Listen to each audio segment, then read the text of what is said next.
ಈ ಹಂದಿ ತುಪ್ಪವನ್ನ ಈ ತರ ಮಾಡಿ ಒಬ್ರು ತಲೆ ಕೂದ್ಲಿಗೆ ಸವರಿದ್ರೆ ವಶೀಕರಣ ಆಗ್ತಾರೆ ಅಂತ ಹೇಳ್ತಾರೆ. ಹೌದು, ಖಂಡಿತ ಅದು ನಿಜಾನೇ.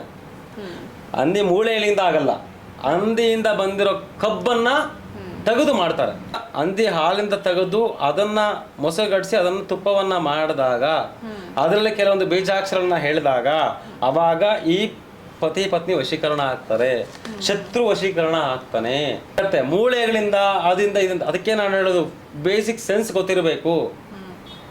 ತಂತ್ರ ಅಂದ್ರೆ ಏನು, ಮಂತ್ರ ಅಂದ್ರೆ ಏನು. ಜ್ಯೋತಿಷ ಬಂದ್ಬಿಡುತ್ತೆ, ನಾನು ಕುತ್ಕೊಂಡು ಪಾಡ್ಕೊಂಡು ನಾಲ್ಕು ಜನ ಕೇಳ್ಬಿಡ್ತಾರೆ. ಅದೆಲ್ಲ ಸ್ಟಪಲ್ ವಿದ್ಯೆದಲ್ಲಿ ಏನೇನು ಅರ್ಥ ಇದೆ, ಯಾವ ರೀತಿ ನೀವು ಮಾಡಬೇಕು, ಯಾವ ಪ್ರೊಸೀಜರ್ ಮಾಡಬೇಕು, ವಶೀಕರಣವನ್ನು ಮಾಡಬೇಕಾ, ಯಾವ ದೇವನ ಪೂಜೆಯನ್ನು ಮಾಡಬೇಕು, ಯಾವ ದೇವಿ ಆರಾಧನೆಯನ್ನು ಮಾಡಬೇಕು, ಹೆಂಗಾಗತ್ತೆ, ಯಾವ ರೀತಿ ಆಗತ್ತೆ, ಇದನ್ನೆಲ್ಲ ತಿಳ್ಕೊಂಡಿರ್ಬೇಕು ಫಸ್ಟ್ ಆಫ್ ಆಲ್. ಯಾರ್ದೋ ಬೇರೆಯವ್ರ ಹೆಂಡತಿ ನನಗೆ ವಶ ಆಗಬೇಕು, ಬೇರೆಯವ್ರ ಗಂಡ ನನಗೆ ವಶ ಆಗಬೇಕು, ಈ ಥರ ಒಂದು ಇಂಟೆನ್ಷನ್ ಇಟ್ಕೊಂಡೇ ಬರ್ತಾರೆ. ಅಂಥವ್ರು ಬಂದು ಕಲಿತ್ರೆ ನಿಮ್ಮ ಹತ್ರ ಏನು ಅಂತ ನಾನು ಆಗ್ಲೇ ಹೇಳಿದಲ್ಲ, ಕೆಟ್ಟದಕ್ಕೆ ಅಂದರೆ ಇದು ಕೆಟ್ಟದೇ ಅಲ್ವಾ, ಬಿಟ್ಕೊಡಲ್ಲ. ಆ ಥರ ಉದ್ದೇಶ ಇಟ್ಕೊಂಡು ಕಲಿಯೋಕೆ ಬರೋ ಅವಶ್ಯಕತೆ ಇಲ್ಲ ಅಂತ ಬೇಕಾಗಿಲ್ಲ ಅಂತವ್ರು ನನಗೆ. ಓಕೆ, ಒಪ್ಕೊಳ್ಳೋಣ, ಆ ಹುಡುಗಿಗೆ ಬಾಳ್ ಕೊಡ್ತೀಯಾ, ಮಾಡ್ಕೊ, ತಪ್ಪಿಲ್ಲ. ತಪ್ಪಾ ಇಲ್ಲ. ಅವ್ರಿಗೆ ಬಾಳ್ ಕೊಡಬೇಕಾದಾಗ, ನೀನು ಆ ಹುಡುಗನಿಗೆ ಬಾಳ್ ಕೊಡ್ಬೇಕಂದಾಗ, ಹುಡುಗಿಗೆ ನೀನು ಬಾಳ್ ಕೊಡ್ಬೇಕಂದಾಗ ಇವೆಲ್ಲ ಮಾಡೋದು ತಪ್ಪೇ ಇಲ್ಲ. ಓಕೆ, ಇವಾಗ ಇನ್ಸ್ಟಾಗ್ರಾಮಲ್ಲೆಲ್ಲ ನೋಡ್ತಾ ಇರ್ತೀವಿ, ಒಂದು ಮರಕ್ಕೆ ಕಪ್ಪು ಕೋಳಿನ ಮತ್ತೆ ವಶೀಕರಣ ಮಾಡ್ಬೇಕಾಗಿರೋಂಥ ವ್ಯಕ್ತಿ ಫೋಟೋ, ಅವ್ರ ಬಟ್ಟೆ ಎಲ್ಲ ಹಾಕಿ ಮೊಳೆ ಹೊಡೆದು ವಶೀಕರಣ ಮಾಡಿರ್ತಾರೆ. ಅದು ಯಾವ ರೀತಿ ಮಾಡ್ತಾರೆ? ಅದು ರುಂಡ ವಶೀಕರಣ ಅಂತ ಕರಿತೀವಿ. ರುಂಡ ವಶೀಕರಣ ಅಂತ ಕರಿತೀವಿ. ಅಂದ್ರೆ ಏನು ಅಂದ್ರೆ, ಇದನ್ನ ಆ ವ್ಯಕ್ತಿಯ ಕೆಲವೊಂದು ವಸ್ತುಗಳನ್ನ ಬೇಕಾಗುತ್ತೆ. ನಾವೊಂದು ಬೊಂಬೆವನ್ನ ಮಾಡ್ಕೊಂತೀವಿ, ಬೊಂಬೆಗೆ ಪ್ರಾಣವನ್ನ ಕೊಟ್ಟಾಗ ಏನಕ್ಕೆ ಕರೆಸಿದೀಯ ಅಂತ ಹೇಳುತ್ತೆ. ಇಂಥ ವ್ಯಕ್ತಿ ಸ್ಪೆಕ್ಟ್ ಸ್ಮೆಲ್ಲು, ಆ ವ್ಯಕ್ತಿಯ ಗೋರು, ಉಗುರು, ಅದಕ್ಕೆ ವಾಸನೆಯನ್ನು ತೋರಿಸ್ತೀವಿ. ಆಯ್ತಾ? ಆವಾಗ ಈಗ ವಾಸನೆಯನ್ನು ನೋಡಿಸಿದಾಗ ಆ ವ್ಯಕ್ತಿಗೆ ಅಲ್ಲಿ ಎಫೆಕ್ಟ್ ಆಗುತ್ತೆ. ಇದನ್ನ ಹಿಂಗೆ ಹಾಕ್ತಾರೆ, ಸುಮ್ಮನೆ ಏನೋ ಒಂದು ಹಾಕ್ತಾರೆ. ಈ ಥರ ಆಟ ಆಡಿ ಬಾಯಿಂದ ಲಿಂಗವನ್ನು ತೆಗೆಯೋದು, ಚೈನನ್ನು ಉತ್ಪನ್ನ ಮಾಡೋದು, ಇವ್ಯಾವೂ ನಡೆಯಲ್ಲ. ಇದು ಸೈನ್ಸ್. ಇದನ್ನ ಇಟ್ಟು ಆಟ ಆಡಿ ಲಕ್ಷಾನುಗಟ್ಟಲೆ ವಸೂಲಿ ಮಾಡೋರು ಎಷ್ಟೋ ಜನ ಇದ್ದಾರೆ. ಈ ತಿಂಗಳು 15ನೇ ತಾರೀಕು ವಶೀಕರಣ ಅನ್ನೋದು ಹೇಳ್ಕೊಟ್ಟಿದ್ದೀವಿ. ಯಾವ ರೀತಿ ವಶೀಕರಣ ಅಂದರೆ, ನಿಮಗೆ ಸ್ತ್ರೀ ಪುರುಷ ವಶೀಕರಣ, ಉದ್ಯೋಗ ವಶೀಕರಣ, ವ್ಯಾಪಾರ ವಶೀಕರಣ, ಶತ್ರು ವಶೀಕರಣ, ಮತ್ತು ಈ ಥರ ಇರುತ್ತೆ. ಇದನ್ನು ಪುರೋಹಿತರು, ಅರ್ಚಕರು, ಜ್ಯೋತಿಷ್ಯರು, ಅರ್ಧಂಬರ್ಧ ವಿದ್ಯೆಯನ್ನು ಕಲ್ತಿರೋ ಇವರು ಯಾರು ಬೇಕೋ ಬರ್ಬೋದು. ಗುರುಗಳೇ, ನಿಮ್ಮ ಕಾಳಿಕಾದೇವಿ ಜ್ಯೋತಿಷ್ಯಾಲಯದ ವತಿಯಿಂದ ಯಾವುದೆಲ್ಲ ಕ್ಲಾಸಸ್ಸನ್ನು ನೀವು ಮಾಡಿದ್ದೀರಾ ಮತ್ತು ಎಷ್ಟು ಜನಕ್ಕೆ ನೀವು ವಿದ್ಯೆಯನ್ನು ಕಲಿಸ್ಕೊಟ್ಟಿದ್ದೀರಾ? ಇವತ್ತವರೆಗೂ ಒಂದು 4,000ರಿಂದ 5,000 ಜನ ಆಗಿದೆ. ಲಾಸ್ಟ್ ವಿಡಿಯೋದಲ್ಲಿ ನಾವು ಚೌಡಿ ಕಟ್ಟು ಬಗ್ಗೆ ಹೇಳ್ಕೊಟ್ವಿ. ಈ ತಿಂಗಳು 2 ಥರ ಕ್ಲಾಸಸ್ ಇದೆ. ಒಂದು ವಶೀಕರಣದಲ್ಲಿ ಯಾಕೆ ಈ ವಶೀಕರಣ ತಗೊಂಡೆ ಕ್ಲಾಸು ಅಂದಾಗ, ವಶೀಕರಣ ಯಾವ ರೀತಿ ಮಾಡ್ಬೋದು, ಯಾವ ರೀತಿ ತೆಗಿಬೋದು. ಶತ್ರು ವಶೀಕರಣ ಎಲ್ಲರೂ ಏನಂತಾರೆ ಅಂದರೆ, ವಶೀಕರಣ ಅಂದರೆ ಗಂಡಸ್ಗೂ ಹೆಂಗಸ್ಗೂ ಮಾಡೋಕ್ಕಂಥದ್ದು ಅಂತ ವಶೀಕರಣ ಅಂತೀವಿ ಅಲ್ವಾ? ಸೊ ಇದು ಅಲ್ಲ, ಇದರಲ್ಲಿ ಹಲವಾರು ಥರ ಇರುತ್ತೆ. ಯಾವ ಥರ ಇರುತ್ತೆ ಅಂದರೆ, ಶತ್ರುಗಳನ್ನು ವಶೀಕರಣವನ್ನು ಮಾಡ್ಕೊಳೋದು ಯಾವ ಥರ, ಶತ್ರುಗಳನ್ನು ವಶೀಕರಣ ಮಾಡಿದರೆ ಬಿಡಿಸ್ಕೊಳೋದು ಯಾವ ಥರ, ಮತ್ತು ಸ್ತ್ರೀ ಪುರುಷ ವಶೀಕರಣ ಮಾಡ್ಕೊಂಡಿದ್ರೆ ಬೇಜಾನಿದೆ, ಇದೆ ಆಗ್ತಾ ಇದೆ. ವಶೀಕರಣವನ್ನು ಮಾಡಿದ ಯಾವ ಥರ ಅಂದರೆ, ಈ ತಲೆ ಸವರಿಸ್ತಾರೆ ಕೆಲವರು, ಕೆಲವೊಂದು ಕಪ್ಪುಗಳನ್ನು ನಾವು ಮಾಡಿ ತಲೆಗಳನ್ನು ಸೇರಿಸ್ತಾರೆ. ಅವಾಗ ಏನಾಗುತ್ತೆ, ಮೈಂಡ್ ಚಂಚಲ ಆಗುತ್ತೆ. ಆವಾಗ ಇವರು ವಶ ಆಗ್ತಾರೆ. ಮತ್ತು ಮದ್ದಡಿಯನ್ನು ಕೊಡ್ತಾರೆ. ಆ ಮದ್ದಡಿಯನ್ನು ಕೊಟ್ಟಾಗ ಯಾವ ರೀತಿ ಅದನ್ನು ತೆಗೆಸ್ಬೇಕು, ಮದ್ದಡಿ ಹಾಕಿ ತೆಗೆಸೋದಲ್ಲ. ಮತ್ತು ಕೆಲವೊಂದು ಪ್ರಯೋಗದಲ್ಲಿ ವಶೀಕರಣವನ್ನು, ಗಂಡ ಹೆಂಡತಿಯ ವಶೀಕರಣ, ಸ್ತ್ರೀ ಪುರುಷ ವಶೀಕರಣ, ಶತ್ರು ವಶೀಕರಣವನ್ನು ಈ ತರಗತಿಯಲ್ಲಿ ಹೇಳ್ಕೊಡ್ತೀವಿ. ಅದು 15/3/2026 ಭಾನುವಾರ ಬೆಳಗ್ಗೆ 10 ಗಂಟೆಗೆ ಆನ್ಲೈನ್ ಮತ್ತು ಆಫ್ಲೈನ್ ಎರಡೂ ನಡೆಯುತ್ತೆ. ಆಯಿತಾ? ಸೊ ಈ ವಶೀಕರಣಗಳನ್ನು ನಾವು ಹೇಳ್ಕೊಡ್ತೀವಿ ಈ ಸತಿ. ಇದಕ್ಕೆ ತುಂಬ ಜನ ಇಲ್ಲ, ಬೇರೆ 60 ಜನಕ್ಕೆ 70 ಜನಕ್ಕೆ ಮಾತ್ರ ಇಟ್ಟಿದ್ದೀವಿ. ಆನ್ಲೈನು ಇರುತ್ತೆ, ಆಫ್ಲೈನು ಇರುತ್ತೆ, ಎರಡೂ ಇರುತ್ತೆ. ಈ ವಶೀಕರಣ ಕ್ಲಾಸನ್ನ ಕಲಿಬೇಕಾದ್ರೆ ಇದು ಹೆಂಗಸರೇ ಕಲಿಬೇಕು, ಗಂಡಸರೇ ಕಲಿಬೇಕು, ಆ ಥರ ಏನಾದ್ರು ಇದೆಯಾ? ಇಲ್ಲ ಇಲ್ಲ ಇಲ್ಲ, ಯಾರು ಬೇಕೋ ಕಲಿಬೋದು. ಶ್ರೀ ಇವು ಕೆಲವೊಂದು ಚೌಡಿ ಕಟ್ಟು ಅದು ಇದು ಮಾಡಬೇಕಾದ್ರೆ ಗುರುವಿನ ಅನುಕೂಲ ಇರಬೇಕು. ಈ ವಶೀಕರಣಗಳು ಕಲಿಯೋದ್ರಿಂದ ಯಾರ ಒಂದು ನಿಮಗೆ ದೀಕ್ಷೆ ಬೇಕಾಗಿಲ್ಲ, ಯಾವುದೂ ಬೇಕಾಗಿಲ್ಲ, ಏನೂ ಬೇಕಾಗಿಲ್ಲ. ಆಟೋಮೆಟಿಕ್ ತಂತ್ರದಲ್ಲಿ ಕೆಲವೊಂದಿದ್ದಾವೆ. ಯಂತ್ರ ಮಂತ್ರ ತಂತ್ರ ಅಂತ ಒಂದಿರುತ್ತೆ. ಯಂತ್ರದಿಂದ ಏನಾಗುತ್ತೆ, ತಂತ್ರದಿಂದ ಏನಾಗುತ್ತೆ, ಮಂತ್ರದಿಂದ ಏನಾಗುತ್ತೆ. ಸೊ ಇದನ್ನು ನೀವು ಕೂಡ ಕಲಿಬೋದು, ನಾನು ಕೂಡ ಕಲಿಬೋದು, ಯಾರು ಬೇಕೋ ಕಲಿಬೋದು. ಇದರಲ್ಲಿ ವಿದ್ಯೆ ಇಲ್ಲಿದ್ದವರು ಕಲಿಬೋದು, ವಿದ್ಯೆ ಇರೋರು ಕಲಿಬೋದು. ನಾವು ಏನು ಮಾಡಿಕೊಡ್ತೀವಿ, ನಾವು ವಿಡಿಯೋಗಳು ಆನ್ಲೈನಲ್ಲಿ PDF ಸಮೇತ ಕೊಡ್ತೀವಿ. ಅರ್ಥ ಆಯ್ತಾ? PDF ಸಮೇತ ಕೊಡ್ತೀವಿ. ಅವ್ರಿಗೆ ಏನೇ ಡೌಟ್ ಇದ್ರೂ 1 ವಾರ ಇರುತ್ತೆ, 1 ವಾರದಲ್ಲಿ ಕ್ಲಿಯರ್ ಮಾಡ್ಕೊಳ್ಬೇಕಾಗತ್ತೆ. ಗುರುಗಳೇ, ನಿಜವಾಗ್ಲೂ ಈ ವಶೀಕರಣ ಅಂದರೆ ಏನು, ಯಾವುದೆಲ್ಲ ರೀತಿಯಲ್ಲಿ ಮಾಡಬಹುದು? ವಶೀಕರಣ ಅಂದಾಗ ತುಂಬ ತುಂಬ ತುಂಬ ತುಂಬ ತುಂಬ ಕೆಟ್ಟದಿದು. ಒಂದು ಮನುಷ್ಯನನ್ನು ಹೇಗನ್ನ ಆಗಲಿ ವಶೀಕರಣವನ್ನು ಪಡ್ಕೊಳ್ಬೋದು, ಕರೆಕ್ಟಾಗಿ ವಿದ್ಯೆ ಕಲ್ತಿದ್ರೆ. ಡೂಪ್ಲಿಕೇಟ್ ನನಗೆ ಗೊತ್ತಿಲ್ಲ. ಕರೆಕ್ಟಾಗಿ ವಿದ್ಯೆ ಕಲ್ತಿದ್ರೆ ಈ ವಶೀಕರಣ ಅನ್ನಕ್ಕಂಥದ್ದು ಯಾವುದೇ ರೀತಿಯನ್ನಾದರೂ ನಾವು ಮಾಡ್ಬೋದು, ಆಗತ್ತೆ. ವಶೀಕರಣ ಅನ್ನಕ್ಕಂಥದ್ದು ಆಗತ್ತೆ. ವಶೀಕರಣದಲ್ಲಿ ಯಾವ ರೀತಿ ಜನಗಳಿಗೆ ಮೋಸ ಮಾಡ್ತಾರೆ ಅಂದರೆ ಇದನ್ನು ತಿಳ್ಕೊಳ್ಳಿ. ಯಾರ ಹತ್ರ ಕೊಟ್ಟಿದ್ರೆ ಅಮೌಂಟು? ಮುನಿರಾಜ್ ಅಂತ ಅವರು ಅವ್ರ ಮಗ ಇಬ್ರು ಸೇರ್ಕೊಂಡು ಪೂಜೆ ಮಾಡಿಸ್ಬೇಕು, ಚೀಟಿ ಅಮೌಂಟ್ ಬಂದಿಲ್ಲ ಅಂತ ನಾನು ಅಟೆಂಡ್ ಮಾಡಿದೆ. ಒಬ್ರು 14,000 ತಗೊಂಡ್ರು. ಎಷ್ಟು ಜನ? ಇಬ್ರು ಫಸ್ಟ್ ಅವರು 14,000 ತಗೊಂಡ್ರು. ನೆಕ್ಸ್ಟ್ ಇನ್ನೊಬ್ರು ಅವರು ನಮ್ಮ ಗುರು ಅಂತ ಇನ್ನೊಬ್ರು ಪರಿಚಯ ಮಾಡಿಕೊಟ್ರು, ಮುನಿರಾಜ್ ಅಂತ ಅವ್ರಿಗೆ. ಅವ್ರ ಹತ್ರ ಅಟೆಂಡ್ ಮಾಡಿದೆ. ಅವ್ರ ಕೈಗೆ ಏನೋ ಕೊಟ್ಟಿದ ತಕ್ಷಣ ಏನಾದ್ರು ಇಲ್ಲ, ಈ ತರ ಯಾರೋ ಏನೋ ಮಾಡಿದ್ದಾರೆ, ನಿಮ್ಗೆ ಈ ತರ ಅಮೌಂಟ್ ಬಂದಿಲ್ಲ, ಅಮೌಂಟ್ ಬರ್ಬೇಕಂತಂದ್ರೆ ನಾವು ಕಾರ್ಡ್ ಹಂದಿಗಳು ಕಟ್ ಮಾಡಬೇಕು, 4 ಹಂದಿಗಳು ಕಟ್ ಮಾಡಬೇಕು ಅಂತ ಹೇಳ್ಬಿಟ್ಟು ಇಮಿಡಿಯೇಟ್ಲಿ ಅವ್ರು ಬೇರೆಯವ್ರಿಗೆ ಕಾಲ್ ಮಾಡಿದ್ರು. ಅವ್ರೇನು ಹೇಳಿದ್ರು 45,000 ಆಗತ್ತೆ, 48,000 ಆಗತ್ತೆ ಅಂತಂದ್ರು. ಇವ್ರು ಅಂದ್ರು ಅಮೌಂಟ್ ಕಳಿಸು ನೀನು. ನಾನಿಂದ ಸ್ವಾಮಿ ನನ್ನ ಹತ್ರ ಇಲ್ಲ ದುಡ್ಡು ಅಷ್ಟು ಇಲ್ಲ, ನೀನು ಅಡ್ಜಸ್ಟ್ ಮಾಡ್ತೇ ಹೋಗಿ, ಏನಾದರೂ ಮಾಡಿ ಕಷ್ಟಪಟ್ಟು ನೀನು ಅಮೌಂಟ್ ಮಾಡು, ಇದು ಮಾಡು, ನಾನು ನಿಮಗೆ ವಾರದಲ್ಲಿ ನಾನು ಕ್ಲಿಯರ್ ಮಾಡ್ಕೊಡ್ತೀನಿ ಅಂತ. ಟೋಟಲ್ ಆಗಿ ಅವ್ರು 60,000 ಇಸ್ಕೊಂಡ್ರು, ಮೋಸ ಹೋಗ್ಬಿಟ್ಟೆ. ಕೊನೆಗೆ ನಾನು ಕೇಳಿದೆ, ಅವ್ರಂದ್ರು ನನ್ನ ತಂಗಿ ಥರ ಅಮ್ಮ, ನಾನು ಹೆಲ್ಪ್ ಮಾಡ್ತೀನಿ, ಮಾಡ್ಕೊಡ್ತೀನಿ ಅಂತ ಹೇಳಿದ್ರು. ಸರಿ ಅಂತ ನಂಬಿದೆ. ನಾನು ಅಮೌಂಟ್ ನಾನು ಸಾಲ ಮಾಡಿ ಹಾಕಿದೆ, ಸಾಲ ಮಾಡಿ ಹಾಕಿದೆ, ಅಷ್ಟು ಅಮೌಂಟು ನಾನು ಹಾಕಿದೆ. ಕೊನೆಗೆ 1 ವೀಕ್ ಬಿಟ್ಟು ನಾನು ಕಾಲ್ ಮಾಡಿದೆ, ನೀನು ಯಾವ ಅಮೌಂಟ್ ಕೊಟ್ಟಿದ್ಯಾ ನನಗೆ? ಯಾವ ಅಮೌಂಟು ಕೊಟ್ಟಿಲ್ಲ, ನೀನು ಯಾರಂತ ಗೊತ್ತಿಲ್ಲ. ಅಣ್ಣ ಯಾಕೆ ಹಿಂಗೆ ಅಂತೀರಾ, ತಂಗಿ ಅಂತ ಅಂತೀರಾ, ನೀವು ಹಿಂಗೆ ಮಾಡೋ ಸರಿ. ನನಗೆ ಕೆಲಸನೂ ಆಗಿಲ್ಲ, ಚೀಟಿ ಅಮೌಂಟು ಬಂದಿಲ್ಲ, ಅಂಗಡಿನೂ ಖಾಲಿ ಮಾಡಿಬಿಟ್ಟೆ ನಾನು. ಹಂಗಂತ ನಾನು ಹತ್ಕೊಂಡು ಹೇಳಿದ್ರು, ನಿನ್ನ ದೇವ್ರ ಮೇಲೆ ನಂಬಿಕೆ ಇಲ್ಲ, ಏನು ಮಾಡೋಕ್ಕಾಗಲ್ಲ ಹಂಗಂತ. ಇವೆಲ್ಲ ಬೇಕಾ? ಈಗ ನೀವೇ ಕೇಳಿಸ್ಕೊಂಡ್ರಿ. ಮಗಳ ಬಾಳು ಗಂಡ ಹೆಂಡತಿ ವಶೀಕರಣ ಮಾಡಿಕೊಡ್ಬೇಕು ಅಂತ ಮಗಳ ಬಾಳು ರೆಡಿ ಮಾಡೋದಕ್ಕೆ ಈಸ್ಕೊಂಡ್ರಂತ. ಆಯ್ತಾ? ನನ್ನ ಕಾನ್ಸೆಪ್ಟ್ ಈಗ ಅರ್ಥ ಆಗತ್ತೆ ಅನ್ಸುತ್ತೆ. ಯಾಕೆ ಅವರು ಇವ್ರು ಕೊಟ್ಟು ಮೋಸ ಹೋಗ್ತೀರಾ, ಡೈರೆಕ್ಟ್ ನೀವೇ ಕಲ್ತು ಬಿಡಿ ಅಂತಲೇ ನಾವು ಹೇಳ್ತಿರೋದು. 50,000 ಸುಮ್ಮನೆ ಬರುತ್ತಾ ಅಮ್ಮ? ಆ ಎಮ್ಮ ಕತ್ತಲಿರೋ ಚೈನ್ ಹಡ ಇಟ್ಟು ತೊಗೊಂಡು ಮಾಡಿದಾಳೆ ಪಾಪ. ನೀವೇ ಕೇಳಿಸ್ಕೊಳ್ಳಿ. ನಾನು ಆ ಅಮ್ಮನಿಗೆ ಗಂಡ್ಮಗು ಆಗತ್ತೆ ಅಂತಲೇ ಹೇಳಿದ್ದೆ. ಆ ಅಮ್ಮ ನನ್ನ ಪರೀಕ್ಷೆ ಮಾಡಕ್ಕೆ ಬಂದಿದ್ದು.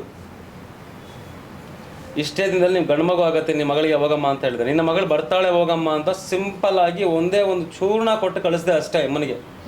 ಮಗಳು 3 ವರ್ಷದಿಂದ ಮನೆಗೆ ಬಂದಿರೋಳು. ಆ ಕ್ಷಣಕ್ಕೆ ಬಂದು 15 ದಿನ ಇತ್ತುಬಿಟ್ಟು ಹತ್ತುಕೊಂಡು ಗಂಡು ಮಗು ಜನ್ಮ ಕೊಟ್ಟು ಬಾಳಂತನ ಮಾಡಿ ಕಳಿಸಿದಾಳೆ.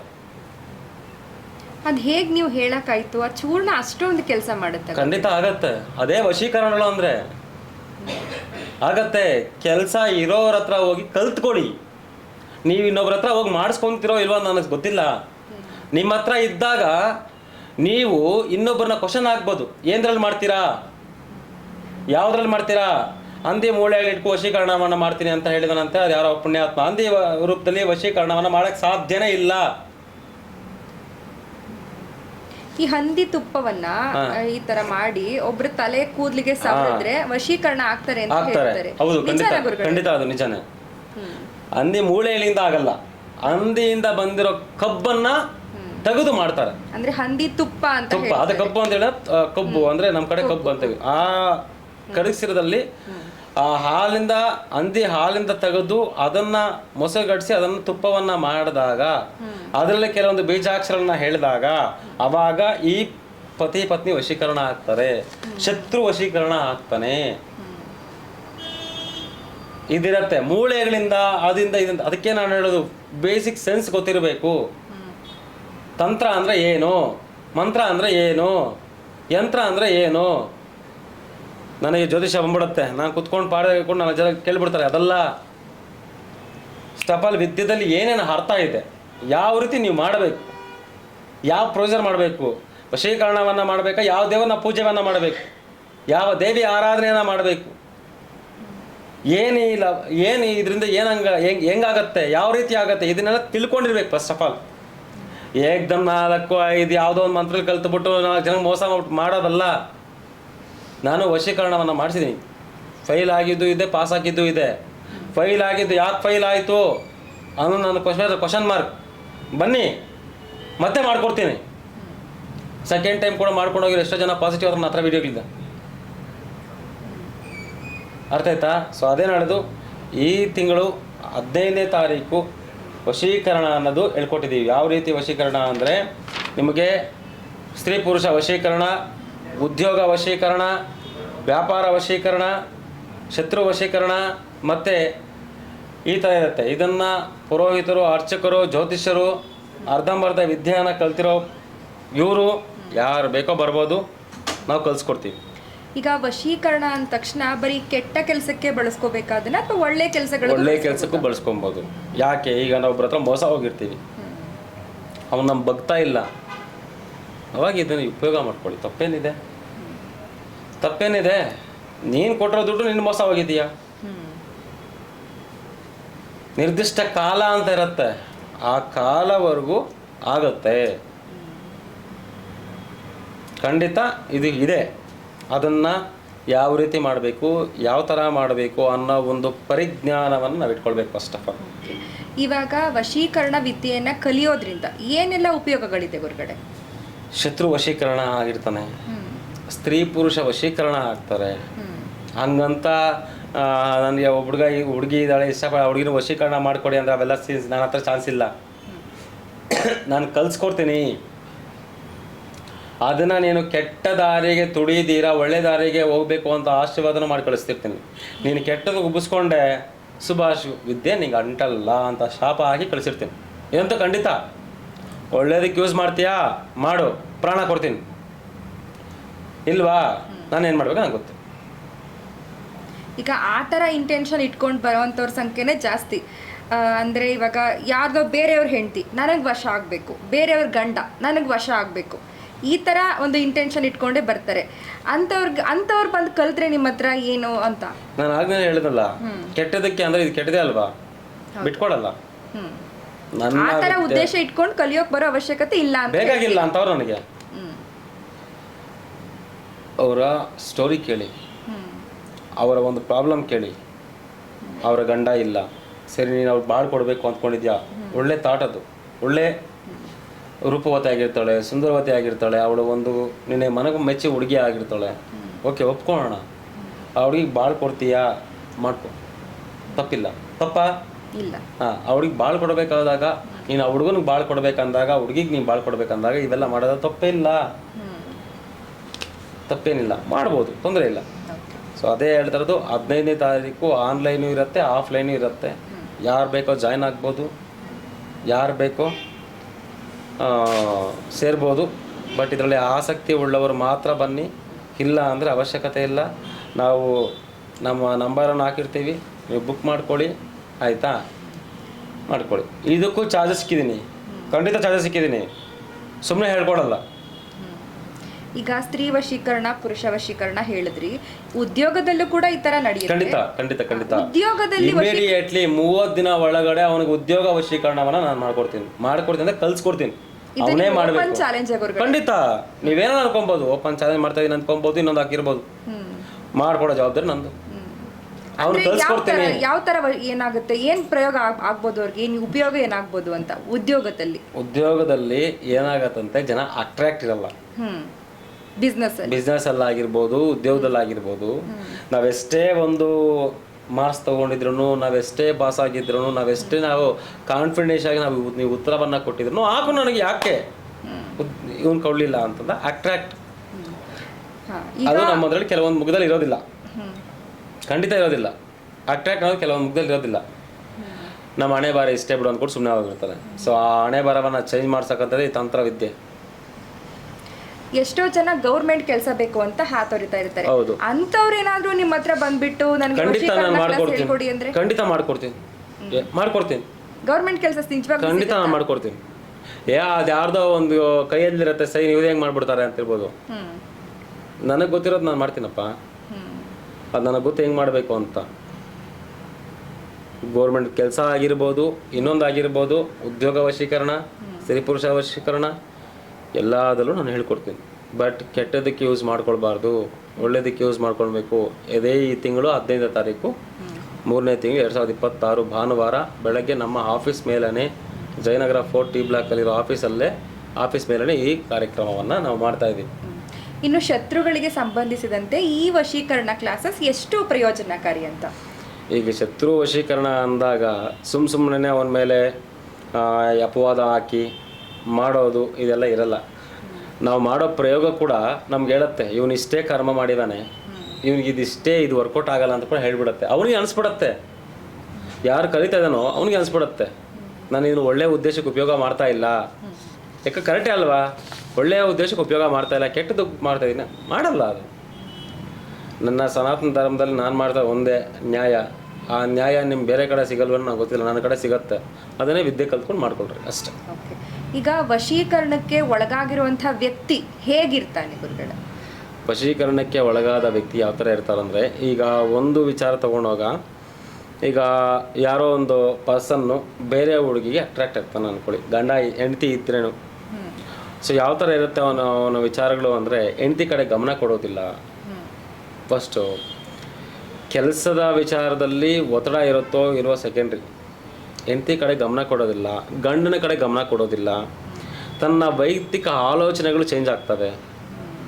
ಆಯಿತು, ಇಂಥವರು ಅವರ ಗಂಡನನ್ನು ಹೆಂಡತಿರನ್ನು ಕೊಲೆ ಮಾಡೋಕ್ಕೂ ಹಿಂದೆ ಹೋಗಲ್ಲ. ಈ ವಶೀಕರಣವನ್ನು ಮಾಡಿದಾಗ ಯಾವ ಥರ ಅಟ್ರಾಕ್ಟ್ ಆಗ್ತಾರೆ ಅಂದರೆ, ಪ್ರಪಂಚನೇ ಅವನು ಅಂದರೆ ಯಾರು ವಶೀಕರಣವನ್ನು ಮಾಡ್ಕೊಂಡಿರ್ತಾರೋ ಅವ್ರಿಗೆ ಪ್ರಪಂಚ ಅಂದರೆ ಇದೆ, ಇವರೇ, ಇನ್ನೇನು ಇಲ್ಲ ಅನ್ನೋ ವ್ಯಕ್ತಿಗಳು ಹತ್ರ ಇದ್ದಾರೆ ಅಷ್ಟೇ. ಪ್ರಪಂಚನೇ ಅವರು ಅಂದರೆ ಯಾವ ಥರ ಅಂತಂದರೆ, ಅನುಕ್ಷಣಕ್ಕೂ ಅವರ ಬಗ್ಗೆನೇ ಯೋಚನೆ ಮಾಡೋಕ್ಕಂಥದ್ದು, ಅನುಕ್ಷಣಕ್ಕೂ ಅವ್ರ ಬಗ್ಗೆನೇ ಮಾತಾಡೋಕ್ಕಂಥದ್ದು, ಅನುಕ್ಷಣಕ್ಕೂ ಅವರ ಒಂದು ಮನಸ್ಥಿತಿ. ಮಕ್ಕಳಿದ್ದರೂ ಸಹ, ಹೆಣ್ಣಿಗಾಗಲಿ ಗಂಡಿಗಾಗಲಿ ಮಕ್ಕಳಿದ್ದು ಸಹ ಆ ಮಕ್ಕಳ ಮೇಲೆ ಅವರಿಗೆ ಆಸೆ ಆಸಕ್ತಿ ಇರೋದಿಲ್ಲ. ಯಾಕಂದರೆ ತನ್ನ ಹೆಂಡತಿಗೆ ಗೊತ್ತಾಗಿರುತ್ತೆ ತನ್ನ ಗಂಡ ಹೆಂಗೆ ಚೇಂಜ್ ಆಗಿದ್ದಾನಂತ, ತನ್ನ ಗಂಡಂಗೆ ಗೊತ್ತಾಗುತ್ತೆ ತನ್ನ ಹೆಂಡತಿಗೆ ಗೊತ್ತಾಗುತ್ತೆ ಗಂಡ ಹೆಂಗೆ ಚೇಂಜ್ ಆಗಿದ್ದಾನಂತ, ಗಂಡಂಗೆ ಗೊತ್ತಾಗುತ್ತೆ ತನ್ನ ಹೆಂಡತಿ ಹೆಂಗೆ ಚೇಂಜ್ ಆಗಿದ್ದಾಳೆ ಅಂತ. ನಿಮ್ಮ ಹತ್ರ ಸುಮ್ಮನೆ ಬರಲ್ಲ. 98% ವಶೀಕರಣಗಳು ಮಾಡ್ಕೊಂಡೇ ಬರ್ತಾರೆ. ಅದನ್ನು ನಿಮಗೆ ಅರ್ಥ ಆಗಲ್ಲ. ನಾನೆಲ್ಲೋ ಇದ್ದೀನಿ, ನನಗೇನೋ ಆಗ್ತಾ ಇದೆ, ಈ ಥರ ಆಗ್ತಾ ಇದೆ, ನನ್ನ ಹೆಂಡತಿ ನನ್ನ ಹತ್ರ ಕರೆಕ್ಟಾಗಿಲ್ಲ, ನನ್ನ ಗಂಡ ಕರೆಕ್ಟಾಗಿಲ್ಲ. ಏನಕ್ಕೆ ಕರೆಕ್ಟಾಗಿಲ್ಲ? ಇಲ್ಲಿ ಬೇರೆ ಕಡೆ ಆಗಿರುತ್ತೆ, ಅದು ನಿಮಗೆ ಗೊತ್ತಿರಲ್ಲ ಅಷ್ಟೇ. ಅದನ್ನೇ ವಶೀಕರಣಗಳು ಮಾಡ್ಕೊಂಡಿರ್ತಾರೆ. ಹೆಣ್ಣು ಮಕ್ಳು ಏನಂದರೆ, ಈ ಕೆಲವೊಂದು ಮುದ್ದು ಮಾತುಗಳು ಹೇಳಿದ ತಕ್ಷಣ, ಓ ನನ್ನ ಗಂಡಂಗಿಂತ ಇವನೇ ದೊಡ್ಡವನು, ಆಯಿತಾ, ನಿನ್ನ ಕಟ್ಕೊಂಡಿದ್ದಾನೆ, ನಿನ್ನ ಕಷ್ಟ ನಿನ್ನ ನಷ್ಟ ಅನುಭವಿಸೋಗಿರೋದು ಅವನೇ, ಆಯಿತಾ. ಇಲ್ಲಿ ಇನ್ನೊಬ್ಬಳ ಹತ್ರ ಹೋದಾಗ ನಿನ್ನ ಹೆಂಡತಿ ನಿನ್ನ ಕಷ್ಟ ನೋವುಗಳು ಅನುಭವಿಸೋಳು ಇಟ್ಕೊಂಡೋಳು, ಯಾರೂ ನಿಮ್ಮ ಹತ್ರ ಬರಲ್ಲ. ಆ ಕ್ಷಣಕ್ಕೆ ಆ ಇದಕ್ಕೆ ನಿಮಗೆ ಇರತ್ತಷ್ಟೇ. ಆ ವಶೀಕರಣನೂ ಅಷ್ಟೇ, ಇಷ್ಟು ದಿನಗಳ ಕಾಲ ಅಂತ ವರ್ಕ್ ಮಾಡುತ್ತೆ. ಆಮೇಲೆ ನಿಮ್ಮನ್ನು ಬೀದಿ ಕೆಳಗಡೆ ನಿಲ್ಲಿಸ್ಬಿಡ್ತಾರೆ. ಈ ವಶೀಕರಣಕ್ಕೂ ವಾಮಾಚಾರಕ್ಕೂ ವ್ಯತ್ಯಾಸ ಏನು? ಎರಡು ಒಂದೇನಾ? ಇಲ್ಲ, ವಶೀಕರಣಕ್ಕೂ ವಾಮಾಚಾರಕ್ಕೂ ಅಜಗಜಾಂತರ ವ್ಯತ್ಯಾಸ ಇಲ್ಲ, ಹತ್ರ ವ್ಯತ್ಯಾಸ ಇದೆ. ಅಜಗಜಾಂತರ ವ್ಯತ್ಯಾಸ ಏನಿಲ್ಲ, ಹತ್ರ ವ್ಯತ್ಯಾಸ ಇದೆ. ವಶೀಕರಣ ವಾಮಾಚಾರದಲ್ಲಿ ಯೂಸ್ ಮಾಡಿಕೊಂಡು ನಾವು ಮಾಡೋಕ್ಕಂಥದ್ದು ಅಷ್ಟೇ. ಈ ವಾಮಾಚಾರ ಅನ್ನುವಂಥದ್ದನ್ನು ಸ್ಮಶಾನದಲ್ಲೇ ಮಾಡಬೇಕು ಅಂತ ಹೇಳ್ತಾರೆ, ಯಾಕೆ ಹಾಗೆ? ಸ್ಮಶಾನಕಾರಿ ಇದು ಸಾಧನೆ ಮಾಡಬೇಕಾದ್ರೆ ಸ್ಮಶಾನದಲ್ಲಿ ಮಾಡಬೇಕು. ನೀನು ಕರ್ತನ ಮೇಲೆ ಪ್ರಯೋಗ ಮಾಡಬೇಕಾದ್ರೆ ಅದಕ್ಕೆ ಯಾವುದೇ ಸ್ಥಾನ ಇರಲಿಲ್ಲ. ಇವಾಗ ನಾನು ಎಕ್ಸಾಂಪಲ್ಗೆ ನಾನು ಕಲಿಬೇಕು ಅಂದಾಗ ನಾನು ಸ್ಮಶಾನ ಯೂಸ್ ಮಾಡ್ಕೊತೀನಿ. ನಾನು ಕಲಿಬಾರ್ದು, ನಾನು ಇನ್ನೊಬ್ಬರು ಕಲಿತ ಮೇಲೆ ಸ್ಮಶಾನದಲ್ಲೇ ಮಾಡಬೇಕು ಅಂತಿದ್ದಿಲ್ಲ. ನಿರ್ದಿಷ್ಟ ಸ್ಥಳಗಳು ಯಾವಾದರೂ ಪರವಾಗಿಲ್ಲ, ಆಗತ್ತೆ. ಓಕೆ ಗುರುಗಳೇ, ಇವಾಗ ನಿಮ್ಮ ಮೇಲೂ ಏನಾದರೂ ವಾಮಾಚಾರ ಅಥವಾ ವಶೀಕರಣ ಆಗಿರೋದುಂಟಾ? ಇದೆ ಇದೆ ಇದೆ ಇದೆ ಇದೆ ಲಾಸ್ಟ್ ಒಂದು 5 months ಬ್ಯಾಕು ನಾನೇ ತೊಗೊಂಡಿದ್ದೀನಿ. 5 months ಬ್ಯಾಕು ಇದೆ, ಆಗ್ತಾ ಇರುತ್ತೆ. ನಾನು ಹೇಳಿದೆ ಮರಕ್ಕಿಂತ ಮರ ದೊಡ್ಡದು ಅಂತ ಹೇಳಿದೆ,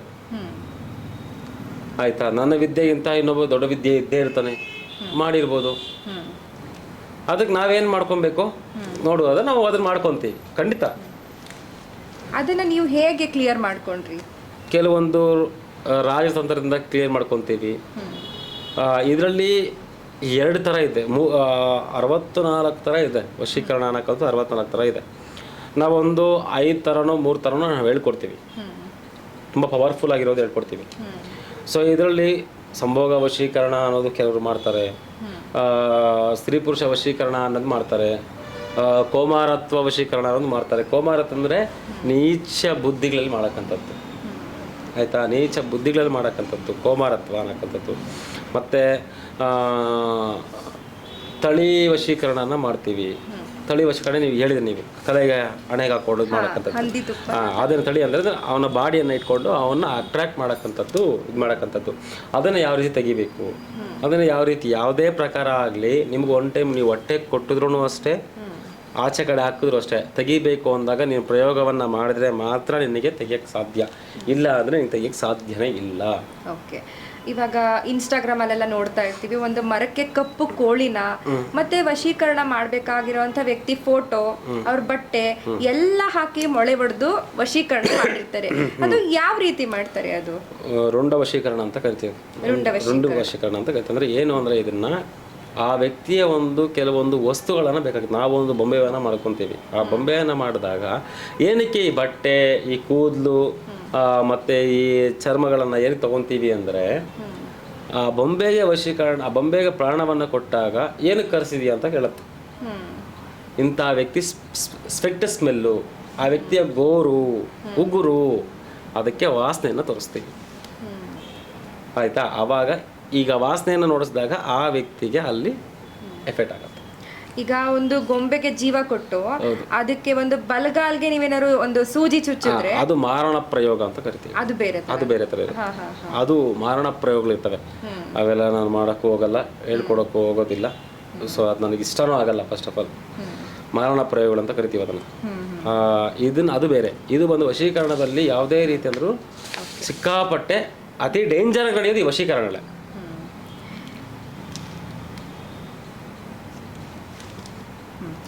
ಇನ್ನು ಮನೆಯಲ್ಲಿ ಯಾರಿಗಾದ್ರೂ ಮಾಟ ಮಂತ್ರ ಅಥವಾ ವಶೀಕರಣ ಮಾಡಿದಾಗ ಮನೆ ಯಜಮಾನನೇ ಕೂತೋಗ್ತಾನೆ. ಮನೇಲಿ ಯಜಮಾನ ಕೂತೋದ ಅಂತಂದ್ರೆ ಅವ್ರಿಗೆ ಉದ್ಯೋಗ ಇರೋದಿಲ್ಲ, ತಿನ್ನೋಕೆ ಅನ್ನ ಕೂಡ ಇರೋದಿಲ್ಲ. ಈ ರೀತಿ ಆದಾಗ ಅದರಿಂದ ಹೊರಬರೋದು ಹೇಗೆ ಗುರುಗಡೆ? ಗೃಹಾದಿ ದಿಗ್ಬಂಧನ ಅಂತ ಕರಿತೀವಿ. ಗೃಹಾದಿ ದಿಗ್ಬಂಧನವನ್ನು ಮಾಡಿದಾಗ ಮನೆ ಯಜಮಾನರಿಗೆ ಎಫೆಕ್ಟ್ ಹೊಡೆಯುತ್ತೆ. ಗೃಹ ದಿಗ್ಬಂಧನ ಅನ್ನೋದು ಮನೆಗೆ ಹಾಕೋಕ್ಕಂಥದ್ದು. ಗೃಹಾದಿ ದಿಗ್ಬಂಧನ ಅಂದರೆ ಮನೆ ಒಳಗಡೆ ಯಜಮಾನರಿಗೆ ಹಾಕೋಕ್ಕಂಥದ್ದು. ಲಾಕ್ ಸಿಸ್ಟಮ್ ಯಾವ ಥರ ಅಂದರೆ, ನಾವು ಒಂದು ಶರ್ಟು ಹೆಂಗೆ ನಾವು ಕೋಣೆಗೆ ತಗಲಾಗ್ತೀವೋ ಆ ಥರ ಅವನ ಒಂದು ಮೆಂಟಾಲಿಟಿಯನ್ನು, ಅವನ ಒಂದು ಕೆಲಸಗಾರಗಳನ್ನು ತೆಗೆದು ಒಂದು ಮೂಲೆಗೆ ಇಟ್ಬಿಟ್ಟಿರ್ತೀವಿ. ಅವನೇನು ವರ್ಕ್ ಮಾಡಬಾರ್ದು. ಅವನು ಲಕ್ಷ ಸಂಪಾದನೆ ಮಾಡಿದ್ರು ಇವಾಗ ವಶೀಕರಣವನ್ನು ಮಾಡಿದ್ಮೇಲೆ ಅವನು ₹1 ಸಂಪಾದನೆ ಮಾಡಬಾರ್ದು. ನಿಜವಾಗ್ಲೂ ಅದು ನಿಜಾನ ಗುರುಗಳು? ಇವತ್ತು ಕೋಟಿ ಅಧಿಪತಿ, ವಶೀಕರಣ ಮಾಡಿದ ತಕ್ಷಣ ಅವ್ನು ನಾಳೆಗೆ ಭಿಕ್ಷಾಧಿಪತಿ. ಇದು ಆಗುತ್ತಾ? ಇದು ಖಂಡಿತ ಆಗುತ್ತೆ. ಮಾಡೋ ಕರ್ತವ್ಯ ಹಾಗೆ ಆಗುತ್ತೆ. ಯಾಕಾಗಲ್ಲ? ಈಗ ಹಾಗೆ ಹೇಳಿದೆ, ಒಂದು ಬೊಂಬೆಗೆ ಜೀವವನ್ನು ಕೊಟ್ಟಾಗ ಅದು ನೋಡ್ಕೊಳತ್ತೆ. ಅವನು ಎಲ್ಲಿ ತರಿಸ್ಬೇಕು, ಏನು ಮಾಡಬೇಕು, ಯಾವ ಥರ ಮಾಡಬೇಕು ಅದು ನೋಡ್ಕೊಳತ್ತೆ. ಯಾಕೆ ತಲೆ ಕೆಡಿಸ್ಕೋಬೇಕು? ನಾವು ಮಾಡಬೇಕಾ? ನಾನು ಆ ಕ್ಷಣಕ್ಕೆ ಪೂಜೆ ಮಾಡಿಕ್ಕಿದ್ದೀನಿ ಅಷ್ಟೇ, ಅದ್ರ ಕೆಲಸ ಅದು ಮಾಡ್ಕೊಳತ್ತೆ. ಓಕೆ, ಈ ಒಂದು ಘಟನೆ ಬಗ್ಗೆ ನಾವು ಕೇಳಿರ್ತೀವಿ, ಹೈಕೋರ್ಟ್ ಜಡ್ಜನ್ನೇ ವಶೀಕರಣ ಮಾಡಿ ಅವ್ರಿಗೆ ಬೇಕಾದಂತೆ ಒಂದು ನಿರ್ಣಯವನ್ನ ತಗೊಂಡ್ರು ಅಂತ ಕೇಳಿರ್ತೀವಿ ಈ ಘಟನೆನ. ಇದು ನಿಜವಾಗ್ಲೂ ನಿಜಾನ? ಹೈಕೋರ್ಟ್ ಜಡ್ಜ್ ಮೇಲೂ ಮಾಡೋಕ್ಕಾಗತ್ತಾ? ಮಾಡ್ತಾರೆ. ಹೌದಾ? ಅಂದರೆ ಜಡ್ಜು ಹೈಕೋರ್ಟ್ ಜಡ್ಜು ಅಂತದಲ್ಲ, ಯಾವುದೇ ಒಂದು ಅವರು ಒಂದು ಮನುಷ್ಯ, ಜಡ್ಜ್ ಆಗಿರ್ಬೋದು, ನನ್ನ ಹತ್ರ ಬೇಜಾರು ಬರ್ತಿರ್ತಾರೆ. ಅವರು ಒಂದು ಮನುಷ್ಯನೇ, ಅವ್ರಿಗೆ 2 ಕೈ 2 ಕಾಲು ಎಲ್ಲ ಇದೆ ಅಲ್ವಾ? ಮಿನಿಸ್ಟ್ರಿಗೂ ಆಗಿರಲಿ 2 ಕಾಲು 2 ಕೈ ಇರೋದು, ಅವ್ನಿಗೇನು ಎಕ್ಸ್ಟ್ರಾ ಇರಲ್ಲ ಅಲ್ವಾ? ಸೊ ಒಂದು ವಸ್ತು ಸಿಕ್ಕಿದಾಗ ಇಲ್ಲಾಂದರೆ ಒಂದು ಫೋಟೋ ಸಿಕ್ಕಿದ್ರೆ ಫೋಟೋದಲ್ಲಿ ಏನು ಮಾಡಬೇಕು, ಚಿತ್ರವಶೀಕರಣ ಅಂತ ಒಂದು ಬರುತ್ತೆ. ಚಿತ್ರವಶೀಕರಣ ಅಂದರೆ ಆಕಾರ ವಿಕಾರವನ್ನು ನೋಡಿ. ಯಾರೋ ಒಂದು ಮೊನ್ನೆ ಒಂದು ವಿಡಿಯೋ ನೋಡಿದೆ, ಒಂದು ಪುಣ್ಯಾತ್ಮಂದು. ಫೋಟೋ ಮೇಲೆ ವಶೀಕರಣ ಇದೆಯಂತೆ, ಫೋಟೋ ಮೇಲೆ ಮಾಡಿದ ಪ್ರಯೋಗ ನಡೆಯೋದಿಲ್ವಂತೆ. ಅವ್ನು ಏನು ಗೊತ್ತು, ಇಲ್ಲಿ ಕೇಳಿ ಹೇಳ್ತೀನಿ. ಆಕಾರ ವಿಕಾರವನ್ನು ನೋಡಿ ಬೊಂಬೆಗೆ ಜೀವಕಾಳನ್ನು ಕೊಟ್ಟಾಗ ಆ ಜೀವಕಾಳಿಗೆ ತೋರಿಸ್ತೀವಿ ಇವನಿಗೆ ನೀವು ವಶೀಕರಣವನ್ನು ಮಾಡಬೇಕಾಗಿರೋದು ಅಂತ. ಆಕಾರ ವಿಕಾರದ ಮೇಲೆ ಚರ್ಚಾ ದಿಗ್ಬಂಧನವನ್ನು ಮಾಡಿ ಅದನ್ನು ವಶೀಕರಣವನ್ನು, ಇದು ಫೋಟೋ ಮೇಲೆ ಮಾಡೋಕ್ಕಂಥದ್ದು. ಇವತ್ತರೆಗೂ ಯಾರು ಹೇಳಿರಲ್ಲ ಫೋಟೋ ಮೇಲೆ ಹೆಂಗೆ ಮಾಡ್ತಾರೆ, ಯಾವ ಥರ ಮಾಡ್ತಾರೆ ಅನ್ನೋದು ಇವತ್ತರೆಗೂ ಯಾರು ಹೇಳಿಲ್ಲ. ಅದನ್ನು ನಾನು ಹೇಳ್ತೀನಿ ನೋಡಿ, ಆಕಾರ ವಿಕಾರ ಮೇಲೆ ಇದನ್ನು ಮಾಡ್ತೀವಿ. ಈ ದಿಗ್ಬಂಧನ ಅಂದರೆ ಏನು ಗುರುಗಳೇ? ದಿಗ್ಬಂಧನ ಅಂದರೆ ಅವನ ಎಲ್ಲ ಕೆಲಸಗಳನ್ನು ನಿಲ್ಲಿಸೋದರ ಮಾಡೋಕ್ಕೆ. ದಿಗ್ಬಂಧನ ತೆಗೆಯೋದು ಇರುತ್ತೆ, ತೆಗೆದಿರೋದು ಇರುತ್ತೆ. ಆದರೆ ಇದನ್ನ ಒಳ್ಳೆ ಥರ ನಾನು ಕೇಳಿದ್ದೀನಿ, ಅಷ್ಟ ದಿಗ್ಬಂಧನ, ಮನೆಗೆ ಒಂದು ಅಷ್ಟ ದಿಗ್ಬಂಧನ ಮಾಡಿಸ್ಕೊಳ್ಳಿ ಒಳ್ಳೇದಾಗತ್ತೆ ಅಂತ ಹೇಳ್ತಾರೆ. ಇದು ಒಳ್ಳೆ ರೀತಿಯೇ ದಿಗ್ಬಂಧನ ಆಯ್ತಲ್ಲ? ಒಳ್ಳೇದು, ದಿಗ್ಬಂಧನ ಅಂದರೆ ಒಳ್ಳೇದೇ. ಅದನ್ನು ಕೆಟ್ಟಕ್ಕೆ ಯೂಸ್ ಮಾಡೋದು ಎಷ್ಟು ಜನ ಇದ್ದಾರೆ. ಇವಾಗ ಇದು ನಮ್ಮನೆ ಬೆಳಿಬೇಕು ಅಂತ ದಿಗ್ಬಂಧನ ಮಾಡೋದು ಒಳ್ಳೇದು. ಇವನ್ ಮನೆ ನಾಶ ಮಾಡಬೇಕು ಅಂತ ದಿಗ್ಬಂಧನ ಮಾಡೋದು ಜನ ಇರಲ್ಲ. ಆಸ್ತಿಗೋಸ್ಕರ ದಿಗ್ಬಂಧನ ಮಾಡೋದು ಜನ ಇರಲ್ಲ. ದೇವಸ್ಥಾನಗಳಿಗೆ ದಿಗ್ಬಂಧನ ಮಾಡೋದು ಜನ ಇರಲ್ಲ. ಅದೇ ನಾನು ಹೇಳ್ತೀನಿ.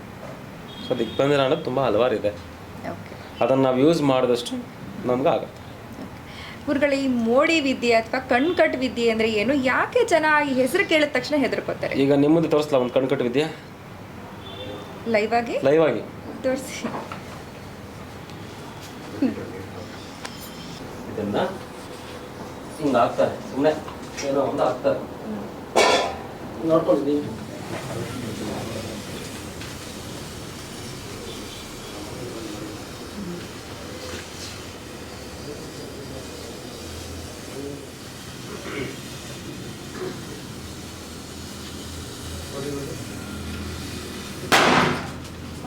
ಗುರುಗಳು, ಇವಾಗ ನೀವು ಲೈವ್ ಆಗಿ ತೋರಿಸಿದ್ರಲ್ಲ, ಇದು ವಶೀಕರಣಕ್ಕೆ ಉಪಯೋಗಿಸ್ಕೊಳ್ತಾರಾ? ಈ ಥರ ಆಟ ಆಡಿ ಬಾಯಿಂದ ಲಿಂಗವನ್ನು ತೆಗೆಯೋದು, ಚೈನನ್ನು ಉತ್ಪನ್ನ ಮಾಡೋದು ಇವ್ಯಾವೂ ನಡೆಯಲ್ಲ. ಇದು ಸೈನ್ಸ್, ಆಯ್ತಾ? ಇದು ಸೈನ್ಸ್. ಇದನ್ನು ಇಟ್ಟು ಆಟ ಆಡಿ ಲಕ್ಷಾನುಗಟ್ಟಲೆ ವಸೂಲಿ ಮಾಡೋರು ಎಷ್ಟೋ ಜನ ಇದ್ದಾರೆ. ಇದೆ, ಇದು ಇದೆ, ನಿಜವಾದ ವಿದ್ಯೆ ಇದೆ. ನೀರಲ್ಲಿ ಬೆಂಕಿ ಎಪ್ಸೋದು ಇದೆ, ಆಯಿತಾ? ಇದನ್ನು ಎಷ್ಟೋ ಜನ ಮುಗ್ಧ ಜನರಿಗೆ ಮೋಸ ಮಾಡಿದವರು ಇದ್ದಾರೆ. ನಾನು ಇವೆಲ್ಲ ಯಾವುದೂ ಮಾಡ್ತಾಯಿಲ್ಲ, ಆಯಿತಾ? ನಂದು ಒಂದೇ ಕಾನ್ಸೆಪ್ಟ್, ವಿದ್ಯೆ ಕೊಡಬೇಕು ಅನ್ನೋದು ಕಾನ್ಸೆಪ್ಟ್, ಅದನ್ನೇ ಕೊಡ್ತಾಯಿದ್ದೀನಿ. ಇವಾಗ ನಾನು ಅದು ನಿಮಗೆ ತೋರಿಸ್ಬಿಟ್ಟು ನೋಡಿ ಹಿಂಗೆಲ್ಲ ಮಾಡ್ತೀನಿ ಅಂತ ತೋರಿಸ್ಬೋದಾಯ್ತಲ್ಲ ನಾನು. ಇವೆಲ್ಲ ಸುಳ್ಳು, ಇವೆಲ್ಲ ಬೂಟಾಟಿಕೆ, ಆಯಿತಾ? ಇವೆಲ್ಲ ಮಾಡೋದೆಲ್ಲ ನನಗಿಷ್ಟ ಆಗಲ್ಲ. ನಂದು ಒಂದೇ ಕಾನ್ಸೆಪ್ಟ್, ಜನಗಳಿಗೆ ವಿದ್ಯೆ ಕೊಡಬೇಕು. ಅದೇ ಈ ಥರ ಈ ತಿಂಗಳು ಕೂಡ ವಶೀಕರಣ ವಿದ್ಯೆಯನ್ನು ಹೇಳ್ಕೊಡ್ತೀನಿ, ಮಾಡಿಕೊಡ್ತೀನಿ ಅಷ್ಟೇ. ಈಗ ಮನೆ ಹತ್ರ ಕೆಲವರು ಬುಡ್ಬುಡಿಕೆಗಳು ಬರ್ತಾರೆ, ಬಂದ್ಬಿಟ್ಟು ಮನೇಲಿ ಹೆಂಗಸ್ರು ಇರ್ತಾರೆ, ಯಾರು ಇರೋದಿಲ್ಲ. ಅವಾಗ ಏನು ಮಾಡ್ತಾರೆ, ಅವ್ರು ಜಸ್ಟ್ ಹಿಂಗೇನೋ ಒಂದು ಅಲ್ಲಾಡಿಸ್ತಾರೆ ಅಷ್ಟೇ ಬುಡ್ಬುಡಿಕೆ ಅವರು. ಅಷ್ಟಕ್ಕೆ ಅವರು ವಶ ಆಗಿ ಅವ್ರ ಮೈ ಮೇಲೆ ಹಾಕೊಂಡಿರುವಂಥ ಒಡವೆಗಳನ್ನ ಕಳ್ಕೊಡ್ತಾರೆ. ಅವ್ರು ಹೇಳ್ದಂಗೆಲ್ಲ ಮಾಡ್ತಾರೆ. ಆ ಒಂದು ಕ್ಷಣದಲ್ಲಿ ಏನಾಗುತ್ತೆ ಗುರುಗಳು? ಚಿತಾಭಸ್ಮ ರೂಪದಲ್ಲಿ ಮಾಡ್ತಾರೆ. ಚಿತಾಭಸ್ಮ ರೂಪದಲ್ಲಿ ಅದನ್ನು ಅಟ್ರಾಕ್ಟ್ ಮಾಡ್ತೀವಿ. ಆ ಕ್ಷಣಕ್ಕೆ ನಾವೇನು ಹೇಳಿದೋ ಅದ್ರ ಪ್ರಕಾರ ಮಾಡ್ತಾ ಇರ್ತೀವಿ ಅಷ್ಟೇ, ಇನ್ನೇನು. ಇದು ಸ್ತಂಭನ, ಮೋಹನ, ಮೋಹನ ರೂಪದಲ್ಲಿ ಬರುತ್ತೆ ಇದು. ಸ್ತಂಭನ ಬರಲ್ಲ. ಸ್ತಂಭನ ಅಂದರೆ ಸ್ಟಾಪ್ ಮಾಡಿಸೋದು. ಮೋಹನ ಅಂದರೆ ಉಚ್ಚಾಟನ ಮಾಡ್ಕೊಂಡು ಅದು. ಮೋಹನ ಅಕ್ಷದಲ್ಲಿ ಮಾಡಕ್ಕಂಥದ್ದು, ಮೋಹಿನಿ ರೂಪದಲ್ಲಿ ಮಾಡ್ತೀವಿ ಅದನ್ನು. ಅದು ವಿದ್ಯೆ ಇದೆ ನೋಡಿ. ನಾನು ಸರ್ವಸಾಮಾನ್ಯ ವಿದ್ಯೆ ಅಲ್ಲ. ನಾನು 5ನೇ ಶತಮಾನದಲ್ಲಿ ಏನು ಕಲ್ತಿರೋ ವಿದ್ಯೆ ಇದೆಯೋ, ನನ್ನ ಗುರುಗಳು ನನಗೆ ಏನು ಹೇಳಿಕೊಟ್ರೋ ಅದನ್ನೇ ನಿಮಗೆ ನಾನು ತೋರಿಸ್ತಾ ಇದ್ದೀನಿ, ಆಯಿತಾ? ಯಾವುದೇ ರೀತಿ ಇಲ್ಲಿ ಮುಚ್ಚುಮರಿ ಮಾಡ್ತಾ ಇಲ್ಲ. ಓಪನ್ ಸ್ಟೇಟ್ಮೆಂಟೇ, ನಾನು ವಿದ್ಯೆ ಕಲ್ತ್ಕೊಡ್ತೀನಿ, ನಿಂಗೆ ಕಲಿಯೋ ಇಂಟ್ರೆಸ್ಟ್ ಇದೆಯಾ ಬಾ. ಅದು ಈ ತಾಳೆಗರಿನ ನೋಡಿಕೊಂಡು ಶಾಸ್ತ್ರ ಹೇಳೋದು ಅಂತಿದೆ, ನಿಜವಾಗ್ಲೂ ಅದು ಇದೆ ಇದೆ ಇದೆ ಕೆಲವೊಂದಿದೆ. ಶಾಸ್ತ್ರ ಹೇಳಲ್ಲ, ಅದರಲ್ಲಿ ಪರಿಣಾಮಗಳು ಬರೆದಿರ್ತಾರಷ್ಟೇ. ಶಾಸ್ತ್ರಗಳು ಕ್ವಶನ್ ಮಾರ್ಕ್ ಇರುತ್ತೆ, ಆನ್ಸರ್ ಮಾರ್ಕ್ ಇರುತ್ತೆ. ಈಗ ಒಂದು ಎಕ್ಸಾಂಪಲ್, ತಾಳೆಗ್ರಹದಲ್ಲಿ ನನಗೆ ವಾಸ್ತುದೋಷವಿದೆ ಅಂತ ಹೇಳ್ತಾರೆ. ಆ ವಾಸ್ತುದೋಷವನ್ನು ಪರಿಹಾರ ಕೂಡ ಕೆಳಗಡೆ ಕೊಡ್ತಾರೆ. ಅದನ್ನು ನೋಡ್ಕೊಂಡು ಹೇಳೋದೇನು ವಿಚಾರನ ನೀನು ಹೇಳ್ಬೋದು. ತಾಳೆಗೆರೆ ಸಿಗ್ತದೆ, ನೀವು ಕೂಡ ಶಾಸ್ತ್ರ ಹೇಳ್ಬೋದು. ಹಾಂ, ತಾಳೆಗ್ರಹ ನೋಡಿಕೊಂಡು ಶಾಸ್ತ್ರವನ್ನು ಹೇಳ್ಬೋದು. ತಾಳೆಗ್ರಹದಲ್ಲಿ ಕ್ವಶನ್ ಬಿಟ್ಟು ಆನ್ಸರ್ ಎರಡು ಮಾಡಿಕ್ಕಿರ್ತಾರೆ ದೊಡ್ಡವರು, ಅದನ್ನು ಮಾಡ್ಕೊಳ್ಬೋದು ಅಷ್ಟೆ. ಓಕೆ. ಇದು ಶತ್ರುಗಳಿಂದ ವೈರಿಗಳಿಂದ ರಕ್ಷಣೆ ಪಡ್ಕೋಬೇಕು ಅಂತಂದರೆ ಏನು ಮಾಡಬೇಕು? ರಾಜ ಯಕ್ಷಿಣಿ ಅಂತಂದು ಬರುತ್ತೆ, ಅದನ್ನು ಪ್ರಯೋಗವನ್ನು ಮಾಡ್ತೀವಿ. ವಶೀಕರಣದಲ್ಲೇ ಬರುತ್ತೆ ಅದು. ರಾಜ ಯಕ್ಷಿಣಿ ವಶೀಕರಣ ಬರುತ್ತೆ, ಅದನ್ನು ಮಾಡ್ಕೊತೀವಿ.